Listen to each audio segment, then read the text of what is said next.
Today is Triple I program of Pannai Doctors Academy. Yes, sharing of ideas, inspiration and intelligence by talented personalities. My dear audience, education of a kid is inbuilt. It's only our duty to bring out the potentiality of the kids, and Pannai does that. It's time to start the Triple I celebration of Pannai Doctors Academy. Yes, with the blessings of our mother tongue Tamil, let's start the ceremony. I request everyone to stand for Tamil Thai Vaazhu.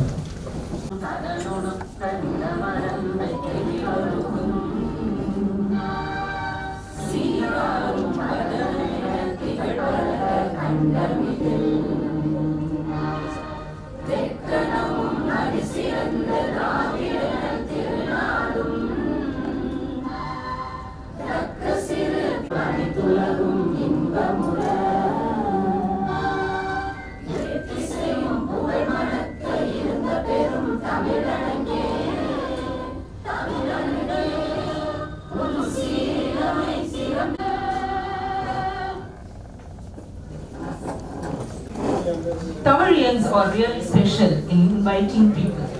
Here comes the welcome address.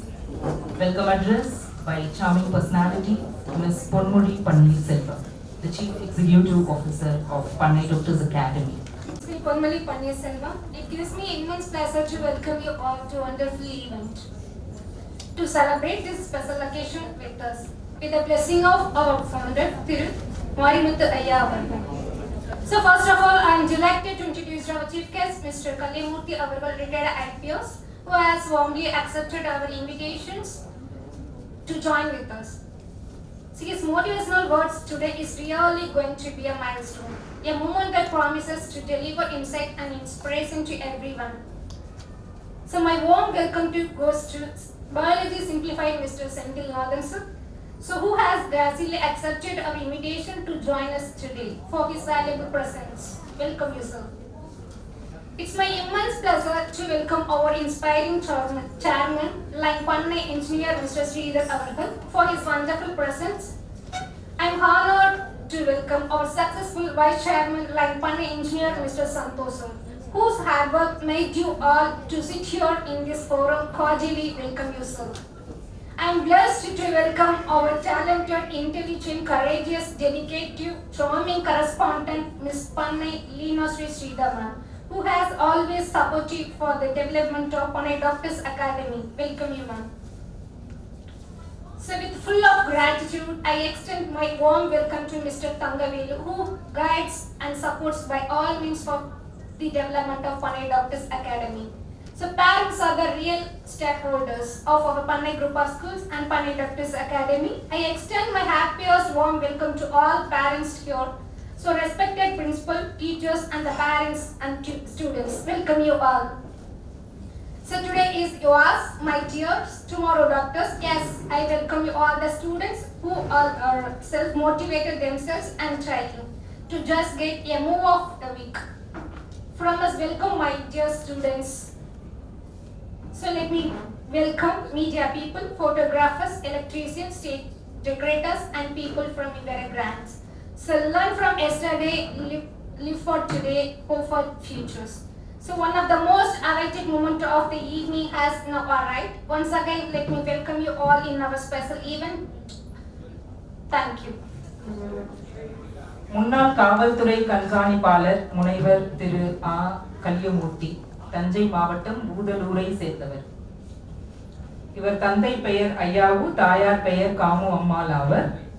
ஒரு ஏழை விவசாய குடும்பத்தில் பிறந்தவர். My dear students, kindly note it. இவர் 1976ஆம் ஆண்டு காவல்துறை அதிகாரியாக பணியில் சேர்ந்து 35 ஆண்டுகள் திருச்சி, கோவை, சென்னை ஆகிய மாவட்டங்களில் மிக சிறப்பாக பணியாற்றியவர்.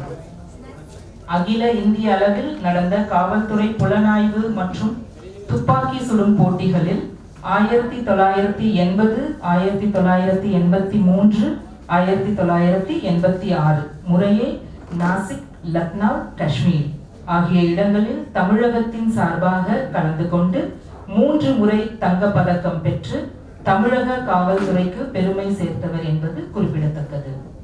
So it's not that his studies alone, but his other talents also has given him achievements and success, right?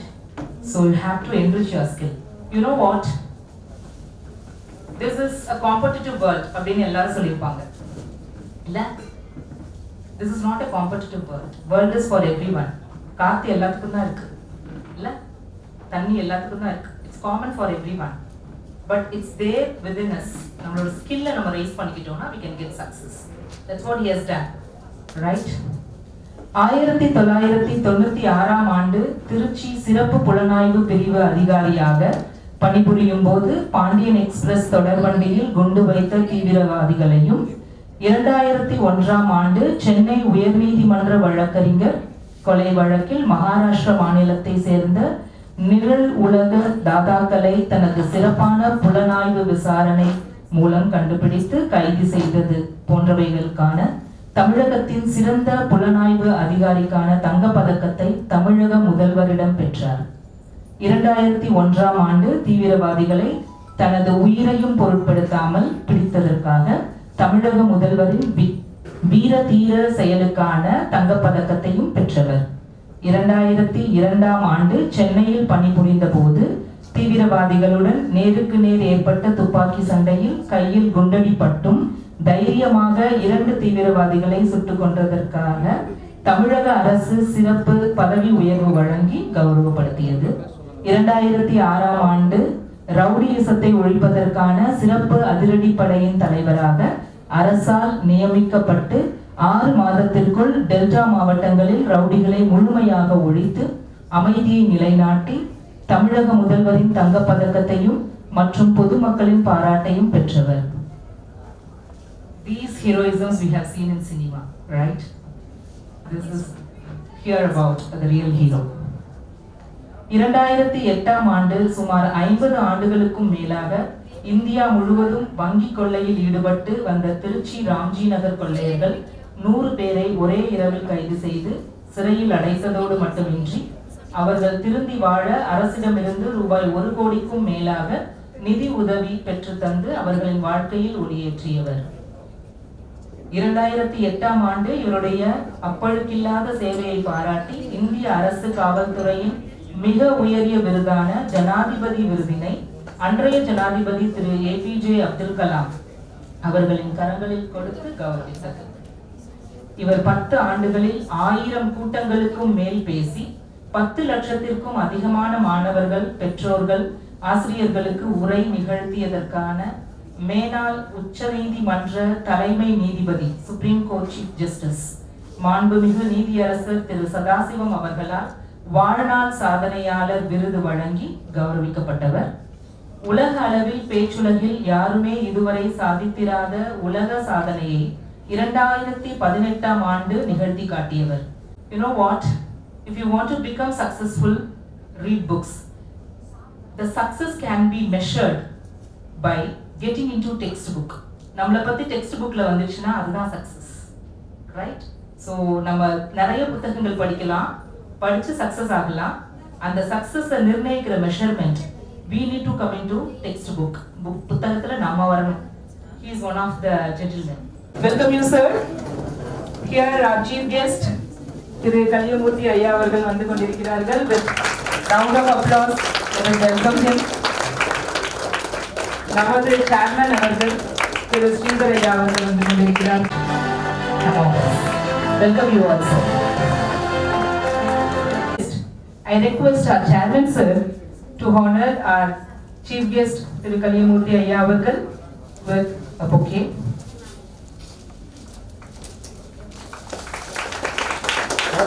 Thank you sir. And additionally, I request sir to give away the honor by providing the shawl and the memento too. Pleasure is ours.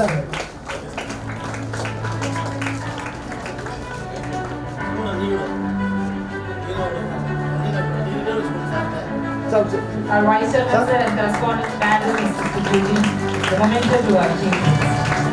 The present moment. வெள்ளத்தனையது மலர் நீட்டம் மாந்தர்தம் உள்ளத்தனையது உயர்வு என்ற வள்ளுவனின் வாக்கிற்கு நீங்க உயர்ந்த உள்ளத்தோடு இந்த பண்ணை கல்வி குழுமத்தை சீரும் சிறப்புமாக ஆரம்பித்து நடத்தி கொண்டிருக்கின்ற அருமை நண்பர் திரு ஸ்ரீதர் அவர்களே, நல்லதோர் வீணை செய்தே அதை நலங்கிட புழுதியில் எறிவதுண்டோ என்ற ஒரு பாரதியினுடைய வரிகளுக்கு நாங்க தன் தந்தை ஆரம்பித்த இந்த கல்வி குழுமத்தை துணைத் தலைவராக இருந்து சீரும் சிறப்புமாக நடத்தி கொண்டிருக்கின்ற தம்பி சந்தோஷ் அவர்களே, ஆணும் பெண்ணும் நிகரன கொண்டால் அறிவிலோங்கி வையம் தழைக்கும், எட்டும் அறிவினில் ஆணுக்கு இங்கே பெண் இளைப்பிள்ளைதான் என்ற பாரதியினுடைய வைர வரிகளுக்கு நாங்க இந்த கல்வி குழுமத்தினுடைய தாளாளராக என்னை வரவேற்று இங்கே வந்து அமர்ந்திருக்கின்ற லீனாஸ்ரீ அவர்களே, எல்லாவற்றுக்கும் மேலாக பிறப்பு ஒரு சம்பவமாக இருக்கலாம், இறப்பு ஒரு சரித்திரமாக இருக்க வேண்டும் என்று ஏதேனும் சாதித்து விட்டுத்தான் போக வேண்டும் என்று பிறந்தோம் வாழ்ந்தோம் இறந்தோம் என்று இல்லாமல் எதற்காக கல்லூரிக்கு வருகின்றோம், எதற்காக பள்ளிக்கூடத்திற்கு வருகின்றோம் என்ற சிந்தனையே இல்லாமல் ஏதோ வந்தோம் ஏதோ போனோம் என்று போய்கொண்டிருக்கின்ற மாணவர்களுக்கு மத்தியிலே அவர்களுக்கு மத்தியில் இப்படி ஒரு டாக்டராகவோ அல்லது ஒரு ஐஐடி ஒரு என்ஐடி போன்ற என்ஜினியரிங் கல்லூரியிலே பெரிய அளவிலே சாதிக்க வேண்டும் என்ற எண்ணத்தோடு குறிப்பாக பெண்கள் அதிகமாக வந்து இங்கே அமர்ந்திருப்பது அப்படியே மகிழ்ச்சியாக இருக்கிறது. இதுல இப்ப நீட் படிக்கிறவங்க நிறைய பேர் இருப்பீங்க, ஜேஇ படிக்கிறவங்க கொஞ்சம் பேர் இருப்பீங்கிறது எனக்கு தெரியும்.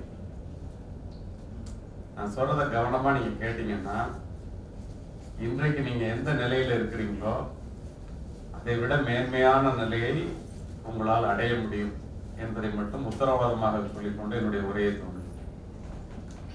நீங்க இப்ப வந்து இந்த அரங்கத்துல, குளிரூட்டப்பட்ட இந்த அரங்கத்துல இங்க வந்து அமர்ந்திருப்பதற்கு என்ன காரணம்? 12ஆம் வகுப்பு படித்து முடித்தோ அல்லது 12ஆம் வகுப்பு ரிசல்ட்டை பார்த்த பிறகோ அல்லது சிபிஎஸ்சியில் என்ன 12ஆம் வகுப்பு ரிசல்ட் 22ஆம் தேதி வர்றதை பார்க்கறதுக்காகவோ அல்லது நீட் தேர்வு ஏற்கனவே எழுதி ஜூன் 14ஆம் தேதி நீட் தேர்வை எதிர்பார்த்தோ இருக்கின்ற யாராக இங்கே நீங்கள் அமர்ந்திருந்தாலும்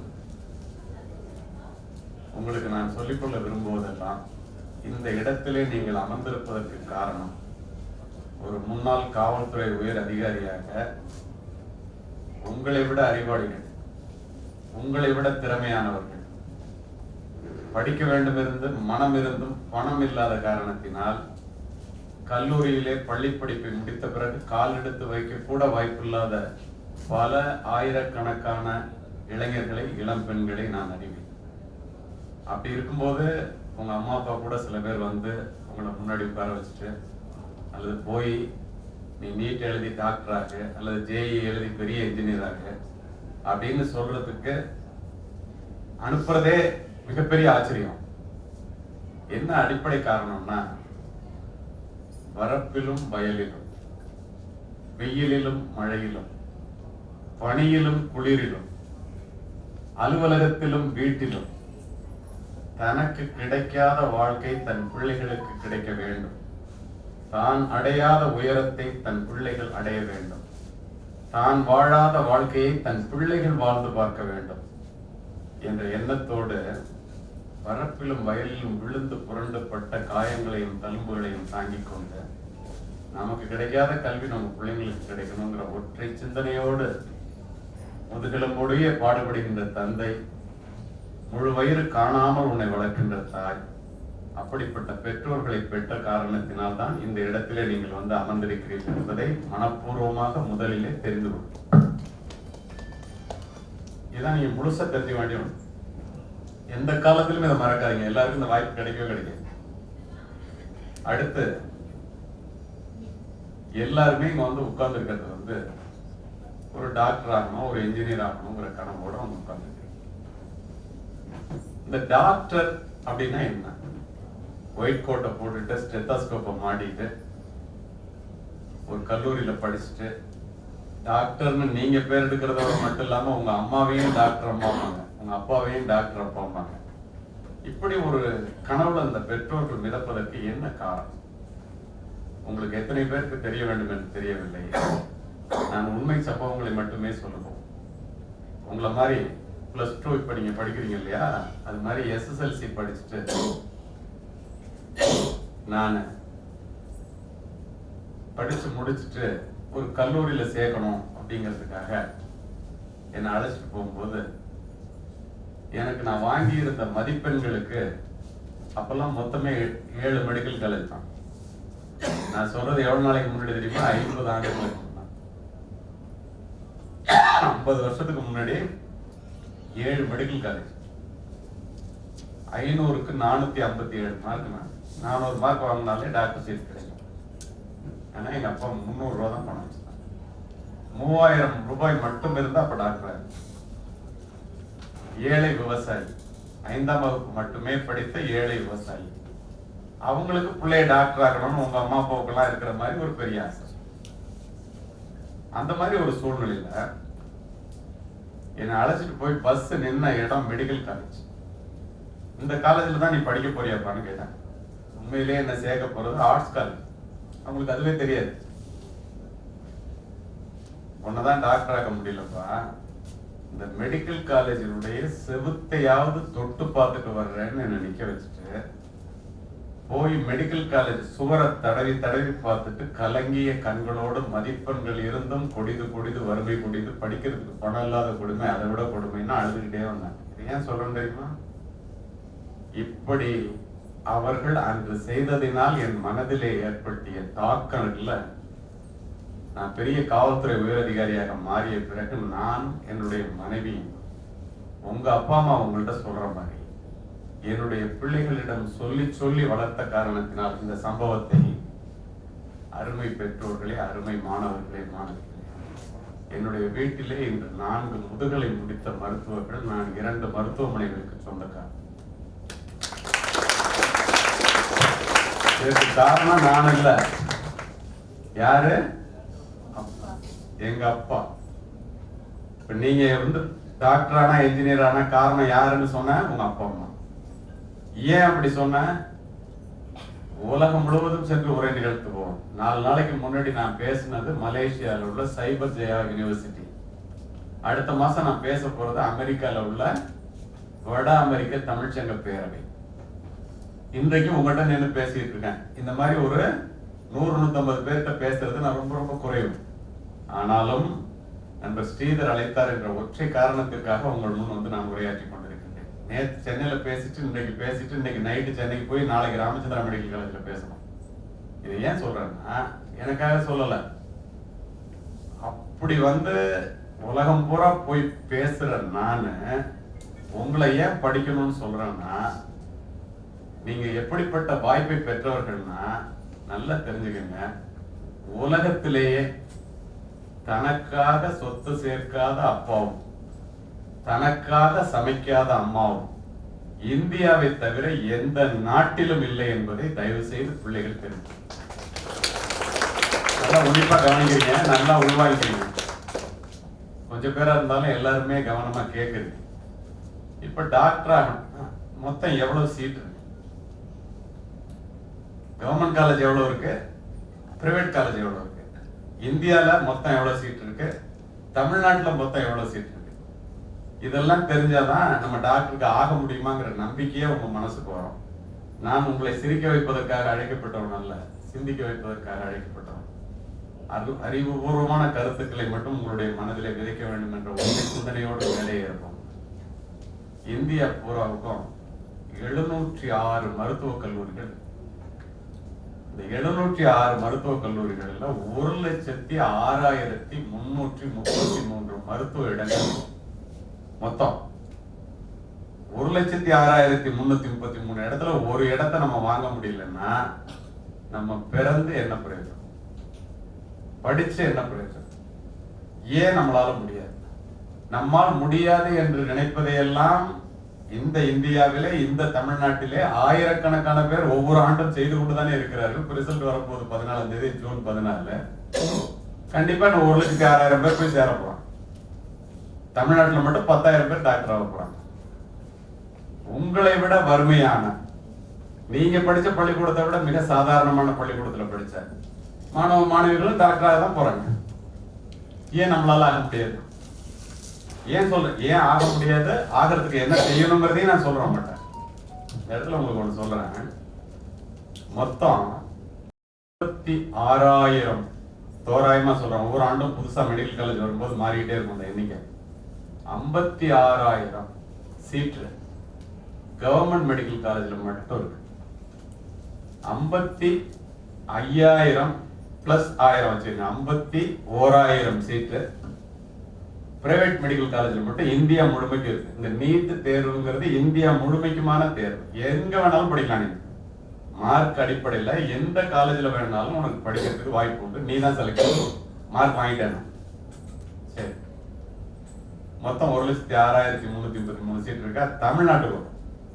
தமிழ்நாட்டுல மொத்தம் 72 மருத்துவக் கல்லூரி, 38 மருத்துவக் கல்லூரிகள் அரசு மருத்துவக் கல்லூரி, அதுல 5,500 சீட். 34 மருத்துவக் கல்லூரிகள் தனியார் மருத்துவக் கல்லூரிகள். அந்த தனியார் மருத்துவக் கல்லூரிலையும் 6,500 சீட் இருக்கு. தோராயமா ஒரு 12,000 சீட்டுன்னு வச்சுக்கோங்க. ஒரு 15% சீட்டை சென்ட்ரல் பூல்னு மத்திய அரசு கோட்டாவை கொடுத்துருவாங்க. தமிழ்நாட்டில் உள்ள மருத்துவக் கல்லூரியில, அரசு மருத்துவக் கல்லூரியில 85% சீட்டு உங்களுக்கு மட்டும்தான். வேற யாரும் அதுல சேர முடியாது. பிரைவேட் காலேஜ்ல இருக்கிற சீட்டுல மொத்த சீட்ல 50% சீட்டு உங்களுக்கு மட்டும்.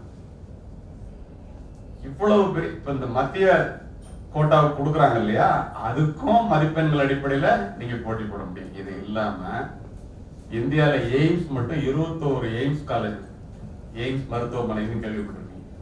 ஜிப்மர் மட்டும் 2 இருக்கு, ஒன்னு பாண்டிச்சேரியிலே இருக்கு. அதெல்லாம ஆர்ம்டு போர்சஸ் மெடிக்கல் காலேஜ் அப்படின்னு சொல்லி ராணுவத்துக்காக ஒண்ணு இருக்கு, அதுலயும் நீங்க சேர முடியும். இவ்வளவு வாய்ப்பு வந்து கொட்டி கிடக்கு. இத படிச்சுட்டா உங்களுடைய வாழ்க்கை தரம் இப்ப இருக்கிற நிலையில இருந்து அப்படியே தலைமுறை மாற்றம் ஆகிடும். நீங்க நினைச்சு பாருங்க. இது மாதிரி சரி, அதுல அவ்வளவு சீட் இருக்குல்ல, அப்படி இவ்வளவு வாய்ப்பு இருக்குல்ல, இத்தனை வாய்ப்பு இருக்கிறத எத்தனை மார்க் வாங்கினா உங்களுக்கு சீட்டு கிடைக்கும்? என்ன படிச்சா உங்களால சீட்டு வாங்க முடியும்? 11ஆம் வகுப்பு 12ஆம் வகுப்பு படிக்கும் போதே நான் டாக்டர் ஆகணும்னு நீங்க முடிவு பண்ணிட்டா என்ன செய்யணும்னா, NCERT சிலபஸ், NCERT இந்த சிலபஸ் தான் CBSE syllabus. State board syllabus நிறைய பேர் படிக்கிறதா இருக்கும். அரசு பள்ளி மாணவர்கள் ஒரு கொஸ்டின் பேப்பர் தயார் பண்றாங்கன்னா 100% கொஸ்டின் பேப்பர்னா 100 கேள்வி இருக்குன்னு வச்சுக்கலாம். உதாரணத்துக்கு 80% NCERT போர்ஷன்ல இருந்து கேள்வி கேட்பான், 20% ஸ்டேட் போர்ட் சிலபஸ்ல இருந்து கேட்பான். அப்படி என்ன பண்ணணும்? NCERTயும் படிக்கணும், ஸ்டேட் போர்டும் படிக்கணும். +1 +2 படிக்கிறீங்க இல்லையா, டாக்டர் ஆகும் போதே +1ல சேர்றீங்க இல்லையா, குரூப் எடுக்கிறீங்கல்ல, பயாலஜி, கெமிஸ்ட்ரி, பிசிக்ஸ்னு இந்த +1 சப்ஜெக்ட தரவா படிக்கும். கேள்விகள் +1 சப்ஜெக்ட்ல இருந்து கண்டிப்பா வரும். ஒரு வருஷம் படிச்சுட்டு +2 படிக்கும் போது ஒவ்வொரு ஞாயிற்றுக்கிழமையும் ஒதுக்கி அந்த +1 பாடத்தை திரும்ப ரிவைஸ் பண்ணணும். ஃபுல் பாடத்தை +1 படிக்கணும், +2 படிக்கணும், NCERT சிலபஸும் படிக்கணும், ஸ்டேட் போர்ட் சிலபஸும் படிக்கணும். இதுல மொத்தம் 720 மதிப்பெண்களுக்கு இந்த உங்களுக்கு தெரியும் எக்ஸாம் நட 380 மதிப்பெண்கள் பயாலஜிக்கு மட்டும், 360 மதிப்பெண்கள் பயாலஜிக்கு மட்டும், 180 + 180 ஒன்னு கெமிஸ்ட்ரி, ஒன்னு பிசிக்ஸ். இதை ஏன் சொல்றேன் தெரியுமா பிரிச்சு? இந்த 360 மதிப்பெண்களை ஸ்டேட் போர்ட்ல படிக்கிற பிள்ளையா இருந்தாலும் எங்க படிக்கிற பிள்ளையா இருந்தாலும் ஒழுங்கா படிச்சா 360க்கு 360 அப்படியே வாங்க முடியும். ஏன்னா அது வந்து மேத்ஸ் பேஸ்டா இருக்காது. கணக்கு தான் நிறைய பேர் கஷ்டப்படுவாங்க நான் பாக்குற அளவுல. பிசிக்ஸ்லயும் கணக்கு இருக்கும், ஆனா பயாலஜில கணக்கு அதுக்கு சம்பந்தமே இல்லை. படிச்சு அப்படியே எழுதுனீங்கன்னா அப்படியே மார்க் வரும். ஸோ பயாலஜில 360 மார்க் நீங்க அப்படியே வாங்கிட்டீங்கன்னா கஷ்டமா இருக்குன்னு நீங்க பல பேர் நினைக்கிற கெமிஸ்ட்ரிலையும் பிசிக்ஸ்லயும் 100 மார்க் வாங்கினாலே 360 பிளஸ் 100 460, இன்னொரு பிளஸ் 100 560. 560 மார்க் ஈஸியா வாங்கலாம். அந்த 560 மார்க் நீங்க வாங்கிட்டீங்கன்னா மெரிட்ல கவர்மெண்ட் மெடிக்கல் காலேஜ்ல ஒரு வருஷத்துக்கு வெறும் 13,500 ரூபாய் கட்டினா போதும். எவ்வளவு? 4 வருஷம் 50,000 ரூபாயில நீ டாக்டர் ஆகி ஒரு மாசத்துக்கு 50,000 ரூபாய் சம்பாதிச்சு மரியாதையோட சம்பாதிக்கிற டாக்டர் ஆகி. இதோட உங்களுக்கு புரியுற மாதிரி எப்படி சொல்றதுன்னு எனக்கு தெரியல, ஆனா புரிஞ்சுக்கிறீங்க. வெறும் 50,000 ரூபாயில டாக்டர் ஆகலன்னு நீங்க நம்ப முடியுமா? இந்த மதிப்பெண்கள் குறைய குறைய குறைய லட்சங்கள் அதிகமாயிட்டே இருக்கும். பிரைவேட் காலேஜுக்கு போற மாதிரி இருக்கும், வேற காலேஜுக்கு போற மாதிரி இருக்கும். வருஷத்துக்கு 4 லட்சம் ரூபாய் கட்டி படிக்கிற படிப்பு இருக்கு. அதே படிப்பு, அதே மருத்துவ படிப்பு, அதே காலேஜ். ஆனா கவர்மெண்ட் காலேஜ்ல போயிட்டீங்கன்னாக்க வெறும் 13,500 ரூபாய். கிராமப்புறத்துல ஏழை குடும்பத்துல இருந்து வர்ற அம்மா அப்பாவை சிரமப்படுத்தாம அம்மா அப்பாவுடைய கஷ்டத்தெல்லாம் சொன்னேன் இல்லையா? இந்த 13,500 ரூபாயில சேர்ந்து டாக்டர் ஆகிறவங்க பல பேர் இருக்காங்க. முந்தைய தினம் முந்தின நாள் விவேகானந்தா காலேஜ்ல பேசின மெடிக்கல் காலேஜ் இங்க திருச்செங்கோடுல 500 டாக்டர்ஸ் மட்டும் இருந்தாங்க. இது ஏன் இந்த இடத்துல சொல்றேன் தெரியுமா? நான் அவங்ககிட்ட கேட்டேன், இந்த கவர்மெண்ட் காலேஜ்ல இருந்து 7.5% கோட்டால வர்றாங்க, அவங்களாலெல்லாம் அரியர்ஸ் இல்லாம பாஸ் பண்ண முடியுதான்னு. அந்த சிஇஓ ஓடி போய் அந்த ரிசல்ட் எடுத்துட்டு வந்து ஒண்ணு தெரிஞ்சுக்கங்க, கிராமப்புறத்திலிருந்து மருத்துவக் கல்லூரிக்கு போய் சேர்ந்த பிறகு நகர்ப்புறத்திலே இருக்கின்ற பிள்ளைகளை விட கிராமப்புறத்திலே இருக்கின்ற பிள்ளைகள் போற போக்குல டாக்டர் ஆயிட்டோங்கிற அந்த ஒரு உத்வேகத்துல அற்புதமாக படித்த அருமையா அரியர்ஸ் இல்லாம பாஸ் பண்ண. யோசிச்சு பாருங்க எவ்வளவு வாய்ப்பு. செல்லெல்லாம் எல்லாரும் ஆஃப் பண்ணி வச்சிருக்கோம். இதை ஏன் சொல்றேன்னா, இத்துணை வாய்ப்புகள் உங்களுக்கு படிக்கிறதுக்கு இந்த அரசாங்கமும் தனியார் கல்லூரிகளும் உண்டாக்கி வச்சிருக்காங்க. இப்போ அந்த மாதிரி டாக்டர் ஆனதுக்கு அப்புறம் நீங்க வேலை பார்க்கறதுக்குரிய வாய்ப்புகள் இருக்கு பாருங்க, கொட்டி கிடக்கு. கிராமப்புறங்கள் எல்லாம் டாக்டர்கள் அவ்வளவு தேவை. அது மட்டும் இல்ல, சரி உன்னால 560 மார்க் வாங்கல, குறையுதுன்னு வச்சுக்க. 2017ஆம் ஆண்டுல இருந்து நீட் தேர்வு அடிப்படையில தான் டாக்டர் சீட்டு கிடைக்கும்னு உறுதியாகி போச்சு. சுப்ரீம் கோர்ட் ஆர்டர்ஸ் போட்டாச்சு, சென்ட்ரல் கவர்மெண்ட் ஆர்டர்ஸ் போட்டாச்சு.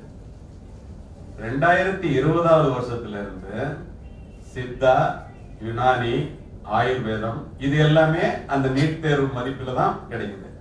2021ஆவது வருஷத்துல இருந்து நர்சிங் அதுல தான்.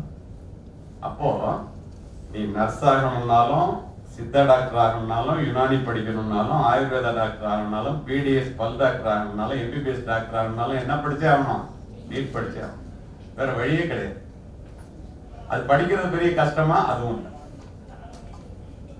உலகம் பூரா நீ எங்க வேணாலும் இதை படிச்சுட்டேன்னா, no nation is accepting the medical degree of other nation. அங்க போறதுக்கு, வெளிநாட்டுக்கு போறதுக்குன்னா அங்க ஒரு பரீட்சை எழுதணும். அந்த பரீட்சையை நீ பாஸ் பண்ணா அந்தந்த நாட்டுக்குரிய பரீட்சை எங்க வேணாலும் வேலை வரும். இவ்வளவு வாய்ப்பு இருக்கு இந்த நீட் படிச்சீங்கன்னா.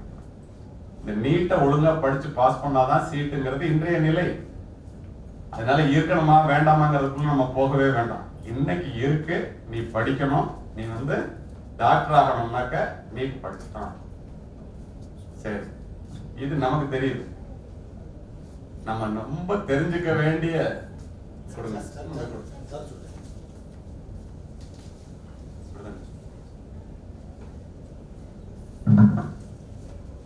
ரொம்ப தெரிஞ்சுக்க வேண்டிய நம்ம கிராமப்புறங்கள்ல தெரிஞ்சுக்காம இருக்கிற ஒரு மிக முக்கியமான ஒன்றை மட்டும் நம்ம சொல்லணும்.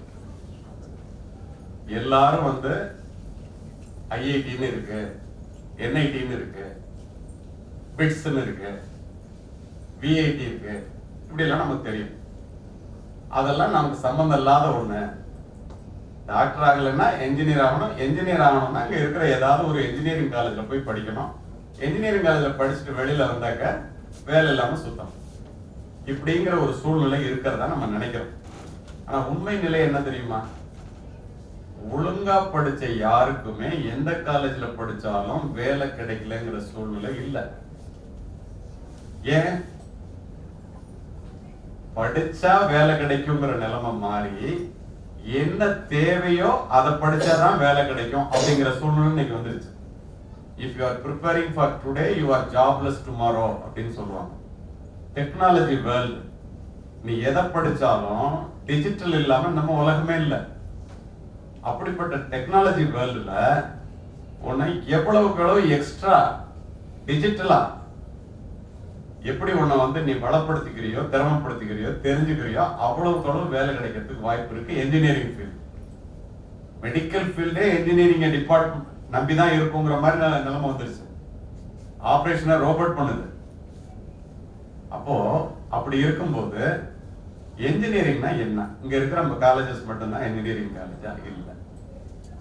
இந்த டாக்டர் மாதிரி 10 பங்கு சம்பாதிக்கிற என்ஜினியரிங் காலேஜ் இருக்கு. இங்க இப்போ நடுப்புற ஒரு வாரத்துக்கு முன்னாடி ஹூஸ்டன் அப்படிங்கிற இடத்துல அமெரிக்காவில் போய் பேசினேன். அங்க நான் வந்து தங்குறதுக்கு ஒரு டாக்டர் வீட்டுல என்ன தங்க வச்சிருந்தேன். பிளைட் லேட்டா போனதுனால அந்த ஜெட் லாக்மாங்க, இங்க ராத்திரி அங்க பகல், அங்க பகலா இருக்கிற நேரத்துல இங்க ராத்திரியா இருக்கு மாறி. காலையில போய் ரொம்ப லேட்டா போய் 2 மணிக்கு நம்ம கணக்கு போய் இறங்குனதுனால நல்லா தூங்கிட்டேன். காலையில எந்திரிச்சோன்னா அவங்க வந்து கூப்பிட்டாங்க, காஃபி வச்சுட்டு எழுப்பினாங்க. காரணத்தோட அந்த பதிவை செய்யறேன். ஹஸ்பண்டோட ஒய்ஃபோட ஜன்னலை திறந்து பார்த்தா என்னோட எஸ்பி கலெக்டர் பங்களா இருக்குல்ல, எஸ்பி பங்களா கலெக்டர் பங்களா, அதை விட பெரிய பங்களாவா இருக்கு அவருடைய பங்களா. எனக்கு ஒரே ஆச்சரியம், என்னங்க அது அமெரிக்கால இவ்வளவு பெரிய வீட்டுல குடியிருக்கிறீங்க, நான் நைட்ல பார்க்கல, நீங்க ஆக்சுவலா என்ன பண்றீங்க? என்ஜினியர். எந்த ஊர் அப்படின்னா? கோயம்புத்தூர். என்ன படிச்சிருக்கீங்க அப்படின்னா? என்ஜினியர். இந்த வீடு சொந்த வீடா அல்லது வந்து கவர்மெண்ட்ல கொடுத்த வீடாங்க? எங்களுக்குலாம் வீடு கவர்மெண்ட்ல கொடுத்தது இருக்கு. கலெக்டர் வீடா இருந்தாலும் எஸ்பி வீடா இருந்தாலும் உங்களுக்கு தெரியும் எவ்வளவு பெரிய பங்களா இருக்கும். அப்போ இது எப்படி சாத்தியம் அப்படின்னா, இது எவ்வளவு இருக்கும் அப்படின்னு கேட்டேன். அமெரிக்கன் டாலர்ல சொல்லட்டுமா அல்லது இந்தியன் கரன்சில சொல்லட்டுமா? இந்தியன் கரன்சிலே சொல்லுங்க, எங்க பிள்ளைங்களுக்கு எல்லாம் சொல்லணும்னா 10 கோடி ரூபான்னு என்ன அழைச்சிட்டு போறதுக்காக கார் வச்சு, இந்த கார் எவ்வளவுன்னா 3 கோடி பிஎம்டபிள்யூல ஹையஸ்ட் எண்டுங்க. உங்க சம்பளம் என்னன்னு? 1 கோடின்னு. ஒரு வருஷத்துக்காக இல்ல சார், ஒரு மாசத்துக்கு அப்படின்னு. ஒரு மாசத்துக்கா அப்படின்னு சொல்லும்போது அவங்க ஒய்ஃப் வந்தாங்க. அவர் அவங்கள பார்த்து சிரிச்சாரு. என் ஒய்ஃப் என்னை விட அதிகமா சம்பாதிக்கிறா சார் அப்படின்னு. என்ன, நம்ம 1 கோடியை விட அதிகமா வாங்குது ஒரு மாசத்துக்கு. அவங்கள என்ன படிச்சீங்கன்னு கேட்டேன். என்ஜினியர். இதெல்லாம் கதை இல்ல, நிஜம். எங்க படிச்சீங்கன்னா 2 பேரும் ஐஐடியில படிச்சாங்க.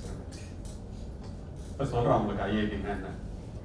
இங்க வந்து நிறைய பேர் 10,000 ரூபாய் சம்பளத்துக்கு என்ஜினியரிங் முடிச்சுட்டு ரோட்ல வேலை இல்லாம சுத்துறான்ல. நீங்க 1 கோடி ரூபாய் சம்பாதிக்கிறீங்கல்ல, 2 பேரும் என்ஜினியர் தானே, எப்படி சார் அப்படின்னு கேட்டான். அவர் சிரிச்சுக்கிட்டே சொன்னாரு, in India you are producing engineering graduates, in abroad we are producing engineers. உலகத்துல ஒரு பெரிய பாலத்தை எப்படி கட்டலாம், உலகத்துல ஒரு பெரிய பில்டிங் எப்படி கட்டலாம், எப்படி புதுசா மின்சாரத்தை கண்டுபிடிக்கலாம். உங்களுக்கு தெரியுமா? எத்தனை பேருக்கு தெரியும் தெரியல. இந்த ஐஐடியில படிச்ச பையன் ஒருத்தன் காற்றாலை ஓடுது இல்ல, பெரிய பெருசா சுத்திட்டு இருக்கும்ல, அதுல இருந்து காற்று, அந்த காற்றை வந்து மின்சாரமாக்குறோம்ல. சாதாரண கிராமத்துல இருந்து ஒரு பையன் எப்படி எல்லாம் திங்க் பண்றான். நீங்க எல்லாம் செல்ல நோண்டிட்டு இருக்கும்போது பாருங்க. இப்ப ஹைவேல கார் போகுதுல்ல, நூற்றுக்கணக்கான ஆயிரக்கணக்கான கார் ஒவ்வொரு செகண்டும் போயிட்டு இருக்குல்ல. அந்த 2 ரோட்டுக்கு இடையில வந்து செடி வச்சிருக்காங்க, பார்த்துருப்பீங்களா? செடி வேகமா ஆடும் அந்த காத்துல. இத பார்த்தவன் ஹைட்டை கம்மியாக்கி அந்த விண்ட் மில் இருக்குல்ல, அத மாதிரி இந்த இடத்துல இன்ஸ்டால் பண்ணி இந்த காரெல்லாம் போற வேகம் இருக்குல்ல, அந்த காத்துல அதை சுத்த வச்சு மின்சாரம் கண்டுபிடிக்கலாம்னு கண்டுபிடிச்சு துருக்கியில அதை கம்ப்ளீட்டா எக்ஸிக்யூட் பண்ணி பார்த்து அதை விட மின்சாரம் நிறைய வருதுன்னு இன்னைக்கு அவன் உலக கோடீஸ்வரர்ல ஒருத்தனாங்க. அப்ப நினைச்சு பாருங்க, எப்படியெல்லாம் மனுஷன் சிந்திச்சான்னா, வித்தியாசமாக சிந்திப்பதன் மூலமாக ஒரு மனிதன் தன்னுடைய வாழ்க்கை பாதையை மட்டுமல்ல உலகத்தில் உள்ள பல பேருடைய வாழ்க்கை பாதையை மாற்றி காட்ட முடியும். எல்லாரும் செய்யறதே நீங்க செஞ்சுட்டு இருந்தீங்கன்னா எல்லாரும் மாதிரிதான் இருப்பீங்க. எல்லோரும் செல்லும் பாதையில நீங்கள் சென்றால் எல்லோரும் சென்றடையும் ஊரைத்தான் நீங்களும் சென்றடைவீர்கள். யாருமே சாதிக்காததை நீங்கள் சாதிக்க வேண்டும் என்றால் யாருமே முயற்சிக்காததை நீங்கள் முயற்சிக்க வேண்டும். செக்கு மாடு கூட செருக்கோடு நடக்கிறது.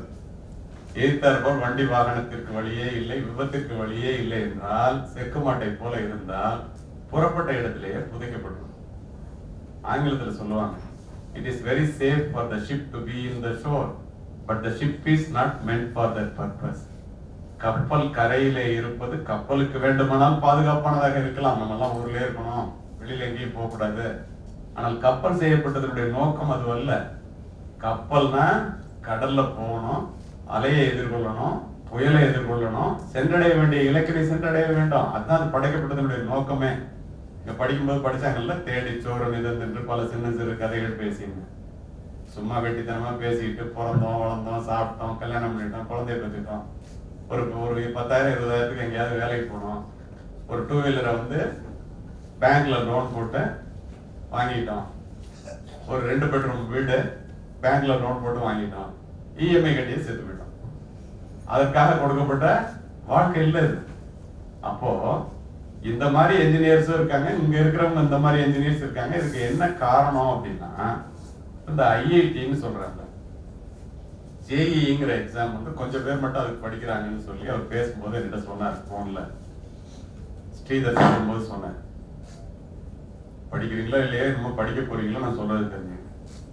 ஏன் இது வந்து இவ்வளவு பெரிய வேலையா பார்க்கப்படுகிறது? இந்த ஐஐடி தமிழ்நாட்டில இருந்து நூற்றுக்கணக்கான பேர் போய் சேர்ந்துட்டு தான் இருக்காங்க.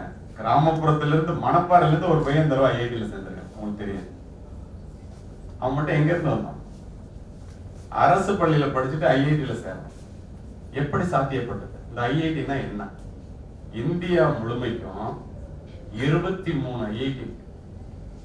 இந்த 23 ஐஐடில 17,363 சீட் இருக்கு. இந்தியா முழுமைக்கும் 31 என்ஐடி இருக்கு. இந்த 31 என்ஐடில 23,997 சீட் இருக்கு. 24,000 சீட்டுன்னு வச்சுக்கோங்க. அது இல்லாம ட்ரிபிள் ஐடின்னு இருக்கு, அது 26 காலேஜ் இருக்கு. கவர்மெண்ட் ஃபண்டட் இன்ஸ்டிடியூஷன் இருக்கு. இது எல்லாம் சேர்த்தா 110 காலேஜ் இருக்கு. இங்க சாதாரணமா இருக்கிற இன்ஜினியரிங் காலேஜ் இல்லாம 110 காலேஜ். ஏன் இந்த 110 காலேஜ் சொல்றேன் தெரியுமா? இந்த 110 காலேஜுக்குள்ள நீங்க போகணும்னா என்ஐடி ஐஐடியில போய் சேருவதற்கான ஜேஇஇ என்று அழைக்கப்படுகின்ற ஜாயிண்ட் என்ட்ரன்ஸ் எக்ஸாமினேஷன் எழுதினா மட்டும்தான் முடியும். இந்த ஜாயிண்ட் என்ட்ரன்ஸ் எக்ஸாமினேஷன்ங்கிறது என்ன? நேஷனல் டெஸ்டிங் ஏஜென்சி அப்படின்னு சொல்லி ஒன்று இருக்கு, ஒரு அமைப்பு, சென்ட்ரல் கவர்மெண்ட். அதுதான் நீட் தேர்வையும் நடத்துது டாக்டர் ஆகிறதுக்கு. அதுதான் இந்த ஜேஇஇ தேர்வையும் நடத்துது. ஜேஇஇ மெயின் முதல்ல எழுதணும். 2 தடவை வாய்ப்பு உண்டு. ஒரு தடவை மார்க் குறைச்சு வாங்கினா இன்னொரு தடவை எழுதலாம். 2 மாசத்துக்குள்ள வரும். இது ஏன் சொல்றேன் தெரியுமா? இந்த ஜேஇஇ மெயின்ல பர்சன்டேஜ் இல்ல, பெர்சன்டைல் 99% மேல வாங்கிட்டா நிச்சயமா இந்த 31 என்ஐடில ஏதாவது ஒரு என்ஐடில உங்களுக்கு வேலை கிடைச்சு.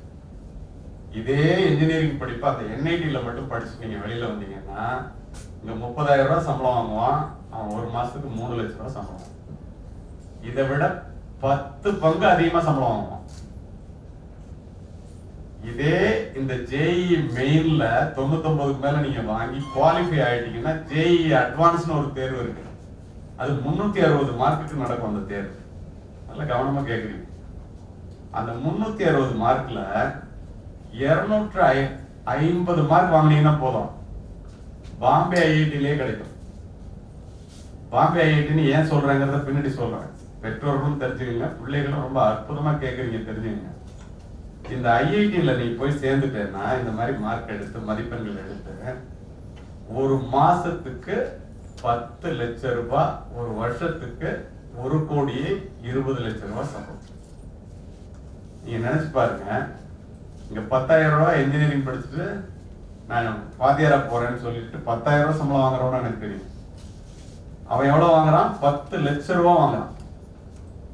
ஒரு மாசத்துல இவனை விட 10 பங்கு,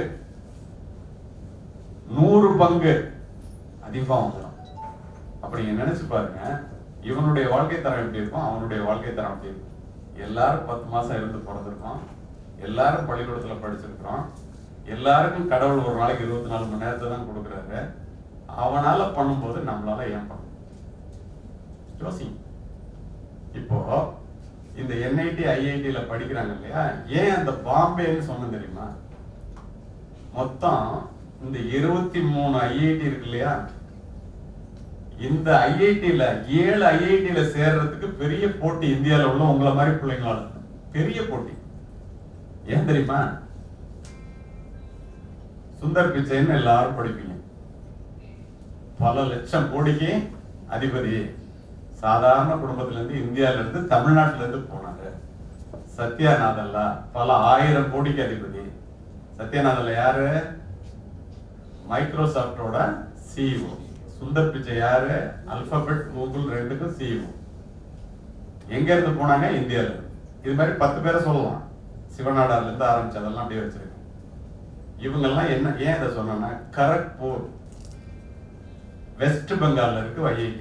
கரக்பூர்ல வெஸ்ட் பெங்கால் மாநிலத்துல கரக்பூர்ங்கிற இடத்துல IIT இருக்கு. அங்கதான் சுந்தர் பிச்சை படிச்சாரு. அதே மாதிரி IIT பாம்பேல இருக்கு. மகாராஷ்டிரத்துல உள்ள பாம்பேல ஒரு IIT இருக்கு. போன வருஷம் 85 பேர் 4வது வருஷம் இன்ஜினியரிங் படிக்கும்போது ஒவ்வொருத்தனும் ஒரு வருஷத்துக்கு 1 கோடி ரூபாய் சம்பளத்துக்கு தேர்வு செய்யப்பட்டிருக்கிறார்கள். மாசத்துக்கு 10 லட்சம் ரூபாய் சம்பளத்துல 85 பேர் கூகுள், பிளிப்கார்ட், அமேசான் எல்லாம் வாசல்ல வந்து நிக்கிறான். கொத்தி எடுத்துட்டு போயிடுவான் வெளிநாட்டு. உங்களை மாதிரி பிள்ளைங்க. அடுத்தது மெட்ராஸ்லயே இருக்காங்க. தமிழ்நாடு மெட்ராஸ் IIT-லயும் வருஷத்துக்கு கோடிக்கணக்கான ரூபாய் ஒரு பசங்க இன்னும் போயிட்டே இருக்காங்க. ஒவ்வொரு வருஷமும் போயிட்டே இருக்காங்க. திரு காமகோடின்னு அதனுடைய சீஃபா இருக்காரு. மிக அற்புதமான புத்திசாலியான மனிதர். அப்படி மாணவர்களை உருவாக்கிட்டு இருக்காரு. டெல்லியில ஒரு IIT இருக்கு. அது டெல்லியிலே இருக்கு. அதுக்கப்புறம் உத்தரப்பிரதேசத்துல கான்பூர்ங்கிற இடத்துல ஒரு IIT இருக்கு. அதுக்கப்புறம் ரூர்கிங்கிற இடத்துல உத்தரகாண்ட்ல இருக்கு. கவுஹாத்தில அஸ்ஸாம்ல இருக்கு. மொத்தம் 7 IIT. இந்த 7 IIT-ல போட்டி பார்த்தீங்கன்னா மிக கடுமையான போட்டி. அதில் படிச்சுட்டு வெளியில வந்தாங்கன்னா ஒரு வருஷத்துக்கு 1 கோடி ரூபாய் சம்பளம். எத்தனை வயசுல? 22 வயசுல. யாரு வாங்குறா? உங்களை மாதிரி. அவங்க எல்லாம் வானத்துல இருந்து குதிச்சு வரல. இது ஏன் இவ்வளவு தெளிவா சொல்றேன்னு தெரியுமா? 3 மாசத்துக்கு முன்னால ஜெய்ப்பூர்ல இந்த IIT-ல யாரெல்லாம் இந்திய அளவுல ஃபர்ஸ்ட் வந்தாங்க, நீட்ல யாரெல்லாம் இந்திய அளவுல ஃபர்ஸ்ட் வந்தாங்க? 16 பேர்.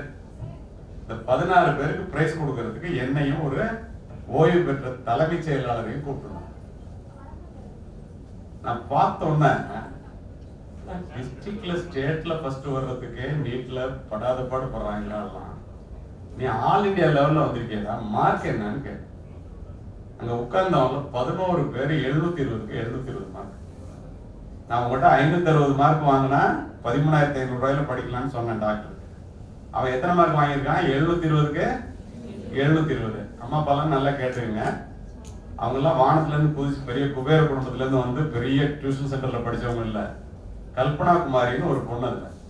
அந்த பொண்ணுகிட்ட நான் கேட்டேன். மேடையில வரும்போது அவங்க அம்மா அப்பா வராங்க. மிக சாதாரணமா இருந்தாங்க. அவங்க அப்பா கண்ணுலயும் அம்மா கண்ணுலயும் அப்படியே சந்தோஷத்துல கண்ணுல தண்ணி தளம்புது. உங்க அப்பா என்ன பண்றாங்கன்னு கேட்டேன். அந்த பொண்ணு எதுமா சொன்னுச்சு? Auto driver. ஒத்த பல்பு வீடு சார்.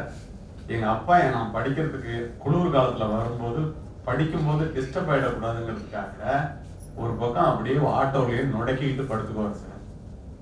அப்படியே கண்ணில் தண்ணி கொட்டுது அவருக்கு. நான் கூப்பிட்டு தட்டி கொடுத்து அவருக்கு சால்வ் பண்ணேன். நீங்க நினைச்சு பாருங்க, இந்த மாதிரி ஒரு குடும்பத்துல இருந்து வர்ற புள்ள இப்படி பாக்கி உள்ளவங்களாம். அடுத்தது கார்த்திகே குப்தா, துதி கந்த்வாலா,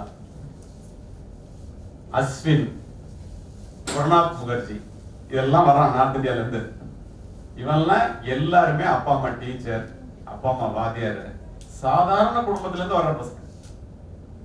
நான் கேட்டேன், எப்படி அவங்களால IIT-ல படிச்சு இப்படி 360க்கு 250 வாங்கினாலே பெரிய உலக சாதனை. ஏன்னா இந்த JEE அட்வான்ஸ் எக்ஸாம் இருக்கு, அது அகில இந்திய அளவுல போகும்போது என்ன சொல்லுவாங்க தெரியுமா? It is suppose to be a toughest examination in global level. உலக அளவுல மிக கஷ்டமான படிப்பு. இந்த JEE மெயினுக்கும் JEE அட்வான்ஸுக்கும் என்னடா வித்தியாசம்னு அவன்கிட்ட கேட்கிறேன். அவன் சொல்றான், சார் ஒரு ப்ராப்ளத்தை அந்த பையன் 30 செகண்ட்ல போடுவான் சார், நான் 10 செகண்ட்ல போடுவேன் சார். எத்தனை பர்சன்டா எழுதி பார்த்தேன்னா அவன் சொன்னான், எப்படா நீங்க எல்லாம் அப்படி அகில இந்திய அளவுல ஃபர்ஸ்ட் வந்தீங்க நீட்ல ஜேஇல? பெற்றோர்களும் ரொம்ப கவனமா கேட்குறீங்க. என்ன சொன்ன தெரியுமா? 10th 11th 12th செல்போனை கையிலேயே தொடல. முதல்ல சொன்னது, ஒவ்வொரு வருஷமும் 100 தடவைக்கு மேல பரிசு எழுதி பார்த்தோம். ஒவ்வொரு நாளும் 7 மணி நேரத்துல இருந்து 8 மணி நேரம் படிச்சோம். காலையில 4 மணி நேரம் கணக்கு கரெக்டா சொல்றான், சாயந்தரம் 3 மணி நேரம் சொல்றான், பாக்கி நேரத்துல எழுதி பார்த்தோம். நம்ம ஆட்கள் இருக்காங்க, இதுல ஒரு கணக்கெடுப்பு நடத்தினாங்க. நம்மள மாதிரி ஆட்கள் இல்ல. செல்போனை ஒரு நாளைக்கு 150 தடவையில இருந்து 300 தடவை எடுத்து நோண்டி பாக்குறோம். இல்லைன்னா உக்ரைன்ல வந்து குண்டு விழுவுறது இங்க விழுந்துரும், ஓசோன்ல ஓட்ட விழுந்துரும். காலையில எந்திரிச்சோன்னு செல்போனை தேட வேண்டியது, ராத்திரி படுக்கைக்கு செல்போனை எடுத்துக்கிட்டே போக வேண்டியது. இனிமே இவர் இல்லைன்னா இந்தியாவே நின்று போயிடும், பூமி சுத்தாதே நின்று போயிடுங்கிற மாதிரி. அதை பார்த்தா அது அப்படியே உலகத்திலேயே பெரிய பணக்காரர் ஆயிடுவாரு அப்படிங்கிற மாதிரி. வித்தியாசம் தெரியுதா? 7 மணி நேரம் நீங்க செல்போன்ல நேரத்தை செலவு பண்றீங்க, அவன் 7 மணி நேரம் படிக்கிறதுல செலவு பண்றான். அவன் வந்து 360க்கு 341 மார்க் ஜேஇ அட்வான்ஸ்ல எடுக்கிறான், 720க்கு 720 மார்க் எடுக்கிறான் நீட்ல. நம்ம 220 மார்க் எடுக்க மாட்டேங்கிறோம். ஒரே காரணம் இதான், அவன் 7 மணி நேரம் படிக்கிறான், நம்ம 7 மணி நேரம் செல்போன் பார்க்கிறோம். அவன் 100 தடவை பரிசு எழுதி பார்க்கறான், நம்ம பரிசு அன்னைக்கு தான் பரிசு எழுதுறோம். மிஞ்சி மிஞ்சி போனா ஒரு 10 தடவை எழுதி பார்த்திருப்பீங்க. எப்படி அவனோட உங்களால போட்டி போட முடியும்? உங்களுக்கு படிக்கிறதுக்கு என்ன சிரமம், இந்த அம்மா அப்பா எல்லாம் இந்த பாடுபடுறாங்களே, அத மாதிரி தினம் 7 மணி நேரம், காலையில 3 மணி நேரம் 4 மணி நேரம், மத்தியானம் 3 மணி நேரம் 4 மணி நேரம் படிக்கிறதுக்கு உங்களுக்கு என்ன சிரமம்? ஏதாவது சிரமம் தான் சொல்லுங்க. இப்படி கஷ்டப்பட்டு இந்த அம்மா அப்பா உங்களை படிக்க வைக்கணும்னு நினைக்கும் போது நீங்க இந்த மாதிரி படிச்சீங்கன்னா, இப்போ உங்கள்கிட்ட நான் தெளிவா சொல்லிட்டேன். நீட்னா என்ன, எவ்வளவு காலேஜ் இருக்கு, தமிழ்நாட்டில் எவ்வளவு காலேஜ் இருக்கு, இந்தியாவில் எவ்வளவு காலேஜ் இருக்கு, எவ்வளவு சீட் இருக்கு, எவ்வளவு மார்க் வாங்கணும், எத்தனை மார்க் வாங்கினா மெரிட்ல கிடைக்கும், 13,500 ரூபாய் வருஷத்துக்கு கட்டி டாக்டர் ஆக முடியும், 10 லட்ச ரூபாய் கட்டியும் டாக்டர் ஆக முடியும். எது வேணுங்கிறத முடிவு பண்றது நீனு. ஜேஇன்னா என்ன, ஜேஇ மெயின்னா என்ன, ஜேஇ அட்வான்ஸ்னா என்ன, இதுல எத்தனை மார்க் வாங்கினா என்ன வேலை கிடைக்கும், எவ்வளவு சம்பளம், ஐஐடியில சம்பளம் எவ்வளவு, எவ்வளவு மார்க் வாங்கணும், எத்தனை முக்கியமான ஐஐடி இருக்கு, மொத்த ஐஐடி எத்தனை, மொத்த என்ஐடி எத்தனை, கவர்மெண்ட் ஃபண்டட் காலேஜ் எத்தனைன்னு சொல்லியிருக்கேன். இது எதுக்கு சொன்ன தெரியுமா? இது அத்தனையிலையும் நீங்க கேட்கிற அந்த ஆர்வத்தை பார்த்தா ஏதோ ஒரு காலேஜ்ல உங்களால சீட்டு வாங்க முடியுங்கிறது எனக்கு இப்பவே தெரியுது. இல்லைன்னா சொல்ல மாட்டேன். ஆங்கிலம் புரிஞ்சுருவீங்கன்னு நினைக்கிறேன். என்ன எழுத போறீங்கன்னா, ஐ see something in you. சிம்பிளா இங்கிலீஷ்ல சொல்றேன். I see something in you. I don't know what it is. You have to find it out. You and I are unique, but all of us have something special that makes you beautiful. Do you know what makes you special? When you find it out, you are successful. தமிழ்ல சொல்லணும்னா, உங்க ஒவ்வொருத்தருடைய முகமும் நின்று பேசும்போது எனக்கு தெரியுது, உங்க ஒவ்வொருத்தையும் மிகப்பெரிய சக்தி இருக்கிறத என்னால அறிய முடியுது. அது என்ன சக்தின்னு எனக்கு தெரியாது. நீட்டுக்கு போற சக்தியா, ஜேஇக்கு போற சக்தியானது நீ தான் கண்டுபிடிக்கணும். இந்தியால 100க்கு 81% பேர் விரும்பின வேலைக்கு போகாம கிடைச்ச வேலையை விரும்ப கத்துக்கிறதுனாலயே இந்த இந்தியா உருப்படாம. நீங்க என்ன விரும்புறீங்களோ அதுக்கு போகணும்னா அதுக்காகவே நீங்க உழைக்கணும். எவன் ஒருத்தன் விரும்புற வேலையை செய்யறானோ அவனை ஜெயிக்கிறதுக்கு யாராலையும் முடியாது. நான் உங்களுக்கு சொல்றேனே, இதெல்லாம் நான் உங்களுக்கு அட்வைஸ் மட்டும் பண்ணல, சாதாரண பேச்சாளர் மட்டும் இல்லை, நான் பியூரோக்ராட். நான் உங்களை மாதிரி படிக்கும்போது மெடிக்கல் காலேஜ்ல படிக்க முடியலன்னு சொன்னல, இதை விட பெருசா சாதிச்சு காமிக்கணும்னு நினைச்சு காலேஜுக்கு போகும்போது நானும் என்னை விட ஏழ்மையான குடும்பத்திலிருந்து பிறந்த என்னுடைய நண்பனும் கல்லூரிக்கு போகும்போது எஸ்பி பங்களாவும் கலெக்டர் பங்களாவும் பக்கத்துல எனக்கு காக்கி உடை அணிந்த காவல்துறை அதிகாரியாக, உயர் அதிகாரியாக போக வேண்டும் என்பது என்னுடைய ஆசை. என் நண்பனுடைய ஆசை என்னன்னு எனக்கு தெரியும். தினம் போகும்போது பெரிய மீசை வச்சுட்டு சிவப்பு விளக்கு சுழல 11:11 ஒரு அம்பாசிடர் கார்ல ஒரு எஸ்பி ஆபீஸ் போகும். அவரை நின்று பார்க்காம நான் காலேஜுக்கே போக மாட்டேன். ஒரு சாதாரண நாட்டுப்புறத்து ஏழை சிறுவனாக. இப்ப நீங்க எல்லாம் எப்படி நம்மளால முடியுமான்னு நினைச்சிட்டு உட்காந்துருக்கீங்கல்ல, அது மாதிரி நான் நம்மளால முடியும்னு நினைச்சேன்.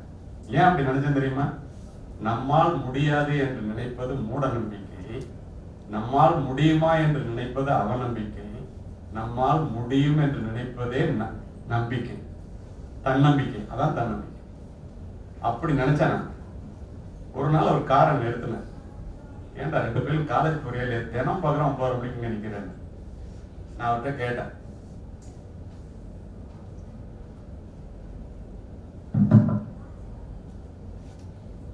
உங்களை மாதிரி ஆகணும்னா என்ன சார் பண்ணணும்? என்ன மாதிரி ஆகணுமா அப்படின்னு சொல்லிட்டு காரை கதவை திறந்துட்டு இறங்கினேன். 2 பேர் பயந்துட்டோம். அவர் சொல்ற முதல்ல தட்டி கொடுத்து, இப்ப என்சிசில சேரு, ரைபிள் ஷூட்டிங்ல சேரு, போலீஸ் ஆபீசர் ஆகணும்னா கல்லூரி நேரத்தை போக மீதி நேரத்தெல்லாம் கிரவுண்ட்ல செலவு பண்ணு, நீ ஆயிரலாம் அப்படின்னு போயிட்டேன்.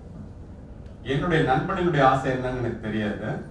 கல்லூரி நேரத்தை தவிர மீதி நேரம் பூரா லைப்ரரியிலே உட்காந்து படிச்சு முடிச்சோம். சர்வீஸ் கமிஷன் எக்ஸாம் வந்துச்சு. 2 பேரும் போனோம். எனக்கு காவல்துறை அதிகாரி கிடைச்சிருச்சு. பல இடங்கள்ல பணிபுரிந்து சிறப்பு பதவி உயர்வு பெற்று, அருமை மாணவர்களே, பெற்றோர்களே நன்றாக கேட்டுக்கொள்ளுங்கள். எந்த எஸ்பி பங்களாவை பார்த்து கொண்டு ஒரு நாட்டுப்புறத்து ஏழை சிறுவனாக நான் கல்லூரிக்கு சென்றேனோ, அதே எஸ்பி பங்களாவிலே என்னுடைய ஏழை தாயை அழைத்துக் கொண்டு காவல்துறையினுடைய அணிவகுப்பு மரியாதையை ஏற்று அந்த மாவட்டத்தினுடைய காவல்துறை கண்காணிப்பாளராக கூறுகிறேன்.